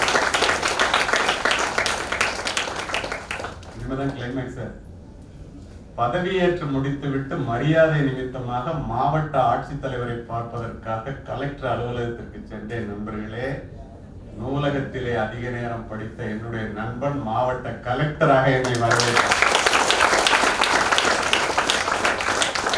இப்படி ஏழ்மையான குடும்பத்திலிருந்து வந்த நானும், என்னை விட ஏழ்மையான குடும்பத்திலிருந்து வந்த என்னுடைய நண்பனும் ஒரு மாவட்டத்துல எஸ்பியாவும் கலெக்டர் ஆக முடியும்னா உங்களால நீட் ஜேஇ பாஸ் பண்ண முடியாது. நினைச்சு பாரு. அப்படி முடியலன்னா என்ன காரணம்? தப்பு நம்மகிட்ட தான். நல்லா யோசிச்சு பாரு. பெண்கள் இருக்கிறீங்க, உங்களுக்காக ஒண்ணு சொல்றேன். பெண்களினுடைய சக்தி அளப்பரியது. ஆண்களால் செய்ய முடியாததை செய்வதற்காகவே படைக்கப்பட்டவர்கள் பெண்கள். இதை ஏன் சொல்றேன் தெரியுமா? இங்க அறிமுகப்படுத்தும் போது நான் சொன்னேன், எல்லாத்தையும் என்னை பத்தி பேசாதீங்க. அகில இந்திய அளவுல பெண்களுக்காக இந்த பதிவு. துப்பாக்கி சுடும் போட்டியிலே 3 முறை தங்கப்பதக்கம் பெற்றவன் நான். ஆனா நான் ஏன் இதை சொல்றேன் தெரியுமா? ஒரு நாள் வந்து இந்த துபாயில இருந்து வந்து இறங்கணும்னு ஏர்போர்ட்ல பிகைனூர்ஸ்ல கேட்டான். 10 லட்சம் பேர் ஒரே நாள்ல பாத்துட்டாங்க.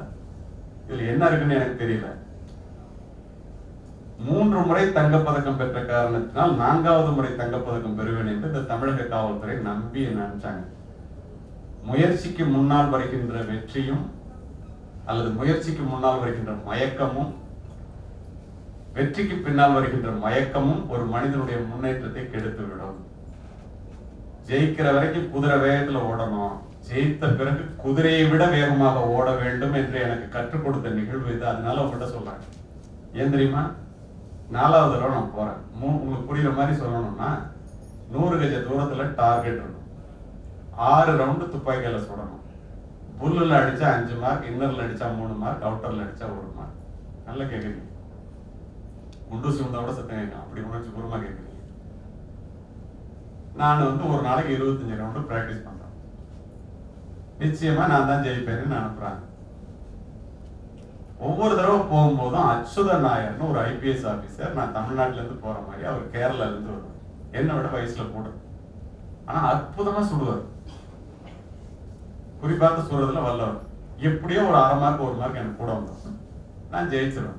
அவர் ரொம்ப அலட்சியமா பார்த்துட்டு வருவார். அவர் பேசாம தலையை கீழே போட்டு போடுவார். இத்தனைக்கு நான் கோல்டு மெடல் வாங்கினா அவர் சில்வர் மெடல் வாங்குவார். 4வது தடவை போகும்போது எல்லாரும் அவுட் ஆகி கடைசி எங்கடா அச்சுத நாயர்னு கேட்டேன். அவர் ரிட்டையர்ட் ஆயிட்டாரு. எனக்கு ஒரே மகிழ்ச்சி. அவங்க போட்டியே இல்லை. பெண்களுக்காக சொல்றேன்ல, ஒரு 6 அடி உயரத்துல ஒரு பொண்ணு வந்து நினைச்சு, நான் அர்ச்சனான்னு பேரு, கேரளால இருந்து ஒரு IPS ஆஃபீஸர், உன்னோட நான் தான் சுட போறேன். எனக்கு ஒரே இடத்தலமா 3 தடவை தங்க பதக்கம் வாங்கினேன், 4வது தடவை நீ ஜெயிச்சிருக்க, இப்பதான் ஃபர்ஸ்ட் வந்திருக்கேன். அது ஒரு பொம்பளை பிள்ளை. 50 வருஷத்துக்கு முன்னால துப்பாக்கி சூழலாம் பெண்களுக்கு ரொம்ப அரிது, அதனால பொம்பளை பிள்ளைன்னு சொல்றேன். இந்த பொண்ணு எப்படா நம்மளை ஜெயிக்கணும் முட்டாள்தனமா நான் நினைச்சுக்கிட்டு டாஸ் போடுவாங்க. டாஸ்லாம் வேண்டாம், நான் முதல்ல சொல்றேன் அப்படின்னு. ஏன்னா அந்த பொண்ணை பயமுறுத்துறதா நான் நினைச்சுக்கிட்டேன். அந்த பொண்ணு இந்த மாதிரி உட்காந்து சுடுங்க, நான் சுட்டேன். 6க்கு 5 ரவுண்டுக்குள்ள திரு வால்டர் தேவாரம் அவர்கள் உட்பட எல்லாரும் அங்கே இருந்தாங்க. கூட ஒரு புத்தகம் எழுதி ரிலீஸ் பண்ணாரு ஒரு மாசத்துக்கு முன்னாடி. அந்த புத்தகத்துல என்னை பத்தி ஒரு பக்கம் என்ன எழுதியிருக்காரு. யாரை பார்த்தனோ எஸ்பிஆருக்கு முன்னாடி அவர் எழுதியிருக்காரு என்னை பத்தி புத்தகத்துல. உடனே நான் சுட்டேன். ஃபர்ஸ்ட் நான் சொல்லணும்ல, 6க்கு 5 ரவுண்டுக்குள்ளன்னு சொன்னேன்ல. அடுத்தது அந்த பொண்ணு வந்து ஒரே மூச்சுல சுட்டுச்சு, அதுவும் 6க்கு 5 ரவுண்டு. உடனே பக்கத்துல உள்ள ஒரு போலீஸ் ஆஃபீஸர் சொன்னா, ரொம்ப இன்டெலிஜென்ட் ஆகும், you go and see the target. நான் டார்கெட்டை போய் பார்த்தேன். என்னுடைய துப்பாக்கி குண்டுகள் துளைத்ததை விட அந்த பெண்ணினுடைய துப்பாக்கி குண்டுகள் துளைத்தது மிகவும் நெருக்கமாக இருந்தது. குரூப்பிங்னு சொல்லுவோம். ஆஹா, நம்ம கதை கண்டலாயிடும் போட்டிருக்கேன்னு பயம் எனக்கு முதல் முறையா வருது. அப்ப பார்த்து ஜட்ஜி கேட்டாரு, ஈக்குவல் மார்க்கு டாஸ் போடலாமான்னு. உடனே எஸ்னேன் நான். ஏன் தோத்தா டாஸ்ல தோத்தோன்னு சொல்லிட்டேன், கிரிக்கெட் மாதிரி. ஆனா அந்த பொண்ணு வந்து என்ன சொல்லுச்சு தெரியுமா? பெண்கள் புரிந்து கொள்ளுது உங்களுடைய திறமை எவ்வளவு பெரியது. அங்க என்ன வந்து சொல்லுச்சு, ஐயா கலியமூர்த்தி அவர்களே, இது வந்து it is not a game of chance, it is a game of skill. சீட்டு குலுக்கி போட்டு முடிவு பண்ற வேலை இல்லடா இது, திறமையின் அடிப்படையில் முடிவு பண்றது. உனக்கு தைரியம் இருந்தா திரும்ப சொல்லலாம்னு ஒத்துக்கிட்டான். வேற வழி. ஜட்ஜி 10 ரவுண்டு கொடுத்துட்டான், திரும்ப டை ஆயிடக்கூடாது. உலகத்துல உள்ள தெய்வங்கள் எல்லாத்தையும் வேண்டிட்டு நானு ஒரே மூச்சுல 10 ரவுண்ட சுட்டேன். 10க்கு 9 ரவுண்டு புல்லு, 1 ரவுண்டு இன்னரு. நிச்சயமா நான் தான் ஜெயிப்பேன்னு எல்லாரும் சொல்றான். நம்பி வந்து உட்கார்ந்தேன். அந்த பொண்ணு ஒரே மூச்சுல 10 ரவுண்ட சுட்டுச்சு. 10க்கு 10 புல். நான் தோற்று போய்விட்டேன். உண்மைதான் இதுல கிளைமேக்ஸ். துப்பாக்கி தூக்கி கீழே போட்டேன். அந்த பொண்ணு தொடச்சி எடுத்து கொடுத்துட்டு வந்து எனக்கு ஒரு சல்யூட் அடிச்சு. படால் நான் எந்திரிச்சு, நான் தோத்துட்டேன், நீ ஜெயிச்சிருக்கேன், 4 உனக்கு சல்யூட் அடிக்கணும். நான் சல்யூட் அடிச்சேன். அந்த பொண்ணு என்ன சொன்னிச்சு தெரியுமா? பெண்களுடைய திறமை என்ன என்று பார்த்துக் கொள்ளுங்கள், அறிந்து கொள்ளுங்கள், மனதிலே உள்வாங்கிக் கொள்ளுங்கள். உங்களிடம் அந்த திறமை இருக்கிறது என்று நம்புங்கள். ஐயா கலியமூர்த்தி அவர்களே, என்னிடம் தோற்றதற்காக நீங்கள் துளி கூட வருத்தப்படக்கூடாது. ஏன் தெரியுமா? நான் யார் தெரியுமா? உங்களிடம் 3 முறை தங்கப் பதக்கத்தை பறிகொடுத்த அச்சுதன் நாயரினுடைய மகள் நான் என்று. கடைசி ரோல உட்கார்ந்த அச்சுதன் நாயர் அவங்க அப்பா எந்திரிச்சு வர்றாரு. நான் தலையை கீழே போட்டு வெளியில. இது எப்படி சாத்தியம்? Take up an idea, make that one idea your life, think of it, dream of it, live on that idea. Let your brain, muscles, nerves and every part of your body be full of that idea. That is the way to success. எடுத்துக்கொண்ட காரியத்தை முடிக்கும் வரை உடல், பொருள், ஆவி அத்துணையும் அதிலே செலவு செய்பவர்கள் யாரும் வாழ்க்கையிலே தோல்வியை தழுவியதாக சரித்திரமே இல்லை. இன்னைக்கு எந்திரிச்சு போனா அந்த 2 நாளைக்கு கேட்டுட்டு நான் நல்லா பேசினாரு, நம்ம நல்லா படிக்கணும் அப்படின்னு நினைச்சிட்டு போய் திரும்ப போய் செல்ல நோண்டிங்க, வாழ்க்கையில ஜெயிக்க முடியாது. ஏன் செல்லுன்னு சொல்றேன் தெரியுமா? இந்த செல்லை பத்தின முழுமையான ஒரு அமைப்பே உங்களுக்கு எல்லாம் தெரியாது, இங்க இருப்பவங்களுக்கு தெரியாது. சைபர் கிரைம்ல வேலை பார்த்த ஒரு எஸ்பிங்கிறதுனால நான் சொல்றேன். ஒன்னு சொல்ற கேட்டுக்கீங்க. செல்போனை கண்டுபிடிச்ச ஸ்டீவ் ஜாப் என்ன சொன்னார் தெரியுமா? Every once in a while a revolutionary product comes along and changes everything. This magical product, that is Apple phone, reshaped the culture, shaken up the industries, put computer in millions of packets and made it possible to know everything within a few tap on the screen. தமிழ்ல சொல்லணும்னா நமக்கு உள்ளதை மட்டும் தமிழாக்குறாங்க. இந்திய பெண்கள், இந்திய இளைஞர்கள் அத்துணை பேரினுடைய கலாச்சாரத்தையும் பண்பாட்டையும் இந்த செல்போன், நான் கண்டுபிடிச்ச ஆப்பிள் போன் புரட்டி போட்டுருச்சு. தயவு செய்து ஜாக்கிரதையா இருங்க. அந்த செல்போனை கண்டுபிடிச்ச அவர்கிட்ட அப்ப போய் கேட்டாங்க, உங்க பிள்ளைங்க எல்லாம் செல்போன் எப்படி யூஸ் பண்ணுது? என் பிள்ளைங்க எல்லாம் செல்போன் யூஸ் பண்ற அளவுக்கு இன்னும் வயசு வரல. யாரு? ஆப்பிள் போனை கண்டுபிடிச்ச ஸ்டீவ் ஜாப்ஸ். உங்க பிள்ளைங்களுக்கு வயசு என்ன? என் பிள்ளை இப்பதான் காலேஜ்ல 3rd இயர் படிக்குதுன்னு. தேர்ட் இயர் படிக்கிற பிள்ளைக்கு செல்போனை யூஸ் பண்ற வயசு வரல. நம்ம குழந்தைக்கு செல்போனை கொடுத்து பிரமாதமா என் பிள்ளை, என் பேர பிள்ளை எப்படி தெரியுமா செல்போன் செய்யும் தெரியும், எனக்கு கூட தெரியாது. எவ்வளவு முட்டாள்தனம். ஏன் அப்படி சொன்னாருன்னா, அதிவேக இன்டர்நெட் இணைப்புகள் மூலம் ஒரு சொடுக்கிலே திரையிலே வந்து விழுகின்ற ஆபாச படங்கள் என்ற வெள்ளம் அமைதியான இந்திய இளைஞர்கள், இளம் பெண்களினுடைய பண்பு நலன்களை அடித்து செல்லும். பெற்றோர்கள் நல்லா கேட்டீங்க. கவர்ச்சியை கடைவிரித்து காசு பண்ணுகிறார். போன் பிக்ஷன் எனும் காமரசம் ததும்பும் இணையதளங்களை பார்த்த இந்திய இளம் பெண்கள், இளைஞர்கள், பள்ளி கல்லூரி மாணவர்களினுடைய எண்ணிக்கை இந்த ஆண்டு மட்டும் 1 கோடியை தாண்டும். தெரியுமா உங்களுக்கு? எங்கே போய் கொண்டிருக்கின்றீங்க? 11th 12th படிக்கிறப்ப செல்போன்ல ஒரு நிமிஷத்தை கூட வீணாக்க. அந்த செல்போன்ல வர்றதுல 100க்கு 99% மிகைப்படுத்தப்பட்டவை அல்லது பொய்யான. தெரியுமா உங்களுக்கு? இந்த செல்போன்ல ஏன் நீங்க போய் இப்படி மாற்றீங்க தெரியுமா? நிறைய பேருக்கு தெரியாது. இந்த செல்போன் மிகப்பெரிய புத்திசாலிகளால் வடிவமைக்கப்படுகிறது. கோடிக்கணக்கான டாலர்களை கொட்டி இந்த செல்போன் உள்ள அப்ளிகேஷன்ஸ் என்று சொல்லப்படுகின்ற ஆப் வடிவமைக்கப்படுகிறது. உங்களுடைய நேரத்தையும் உங்களுடைய கவனத்தையும் தங்களிடமே வைத்துக் கொள்வதற்காகவே அது வடிவமைக்கப்படுகிறது. தங்களிடம்னா அவங்கள்ட்ட. நீங்க எவ்வளவு நேரம் செல்போன்ல இருக்கீங்களோ அவ்வளவு பணம் காசு மழை கொட்டும். மார்க் ஜூக்கன்பெர்க் அப்படின்னு சொல்லி பேஸ்புக்கோட சிஇஓ அமெரிக்க செனட்ல கூப்பிட்டு கேள்வி கேட்கிறாங்க. எப்படா இத்தனை கோடி சம்பாதிக்கிற? அவன் சிரிச்சுக்கிட்டே சொல்றான், செல்போனிலே வரக்கூடிய கண்ணை பறிக்கின்ற ஒளிரும் விளம்பரங்கள் தான் எங்களோட காசேங்க. நீ விளம்பரத்தை பார்க்காம ஒரு செய்தியும் பார்க்க முடியாது.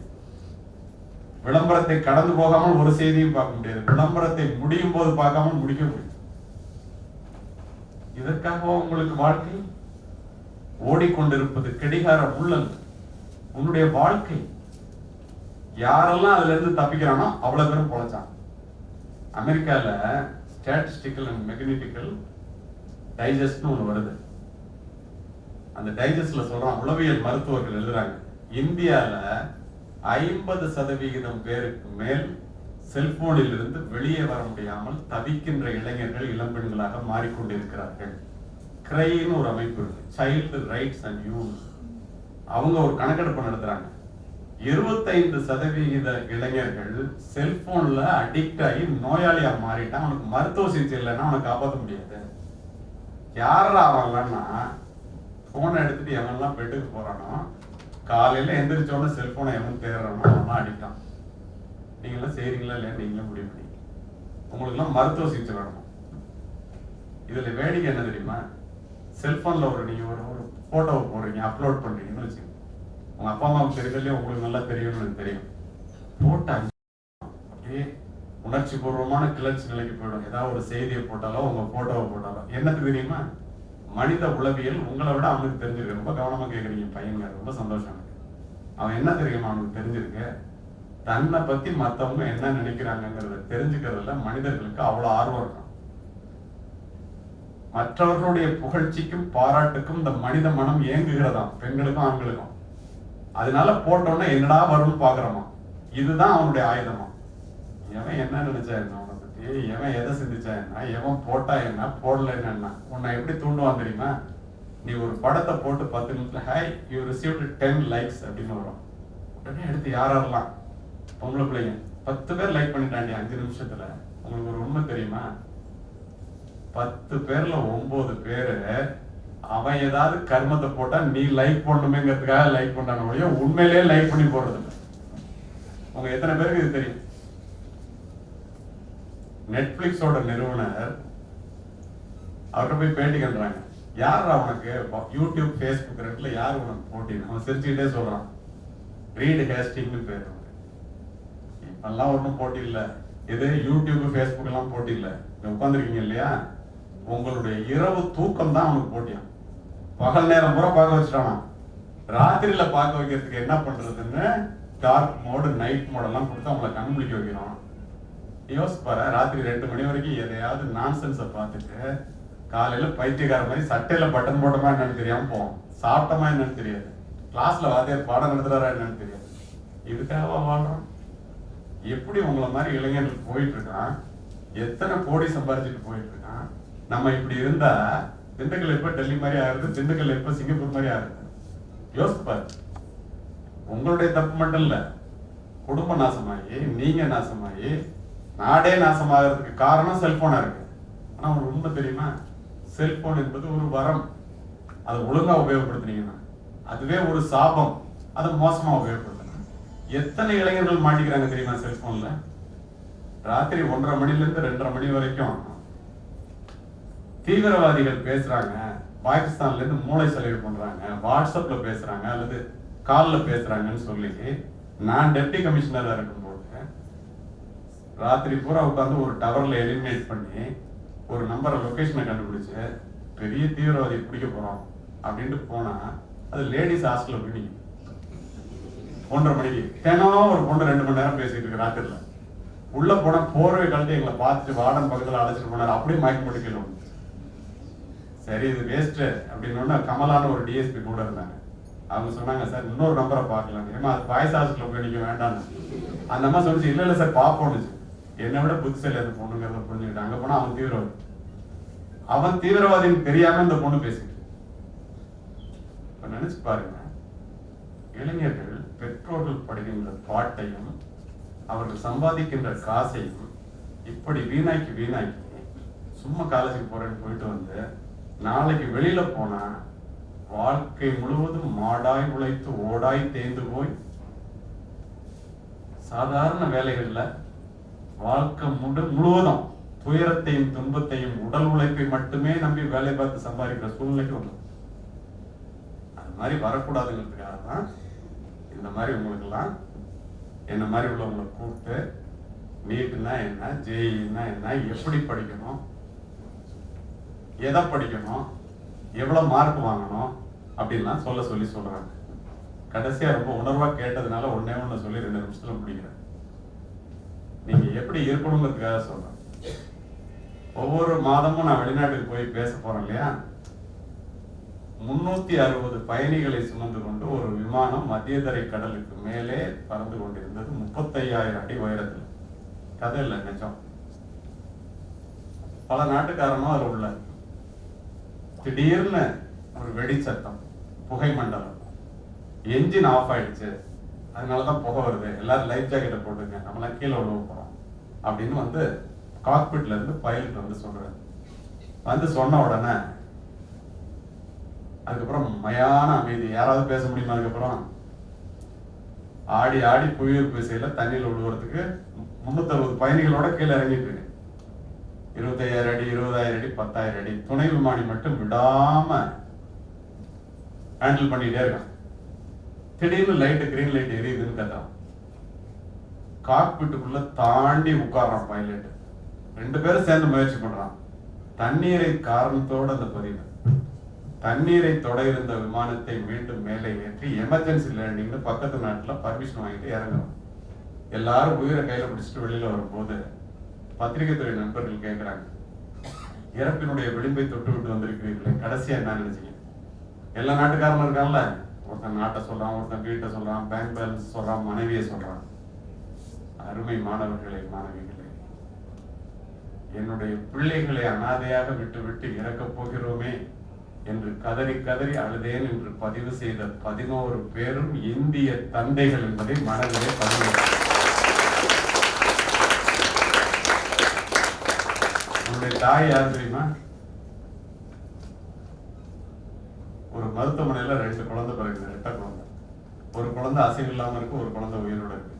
உண்மை சம்பவம், நான் சொல்வது அத்துணை. அப்பதான் அனஸ்தீசியால இருந்து மயக்கம் தெளிஞ்சு வந்த தாய் அதை பாக்குறாங்க. 2 தொட்டியில 2 போட்டு நர்ஸ் கொண்டு போய் காமிச்சிட்டு இருக்காங்க.